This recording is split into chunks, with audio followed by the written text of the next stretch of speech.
Hi, salespeople. It's Shari Levitin here to ask you a very important question. Do you see the world through rose-colored glasses?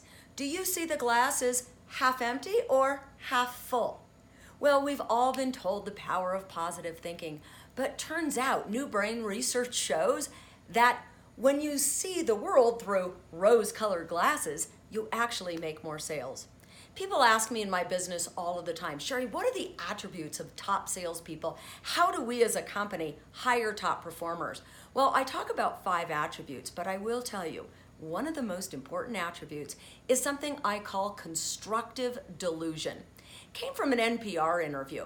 Turns out there was a NPR interview that was done, and they were looking at what made a top salesperson a top salesperson. Well, at the Town and Country dealership in Long Island, there was a gentleman named Jason, a young guy, outsold everybody 3-1. When NPR went in and asked why, all of his comrades said, oh, he's a good-looking kid, he's a nice kid. Well, turns out Jason didn't see the glass as half full or half empty. He saw it as overflowing. In other words, he not only looked at everyone as a buyer, but he was dumbfounded if they didn't buy. Brain research shows that when we look for what's right, when we look for what's good, something called cognitive bias kicks in and happens. And that is, we see what we expect to see. Think about it. If you say that engineers don't buy because they're too analytical, or you say HR people always muck up the deal, usually that's the case. It'll always happen that way. So I want to talk real quickly about 3 steps to have more constructive delusion in your life and in your sales.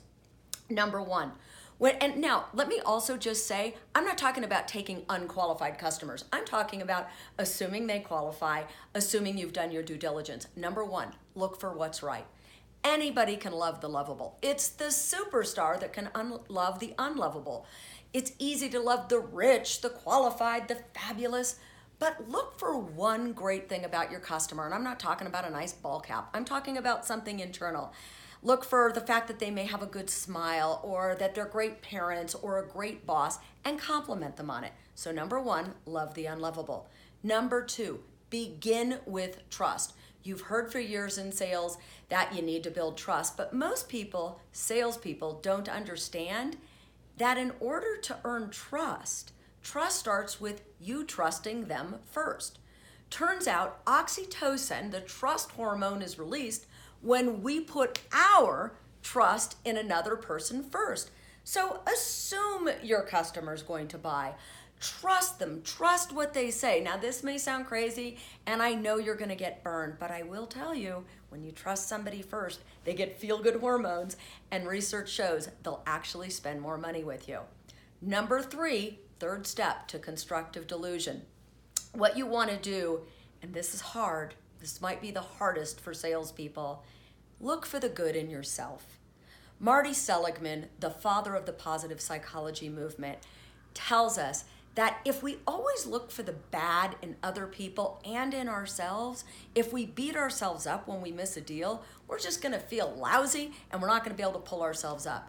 As I always say, you wanna look for what you could do better, but you also don't wanna beat yourself up. If you miss a deal, try to think about, what are the 2 or 3 things I did right?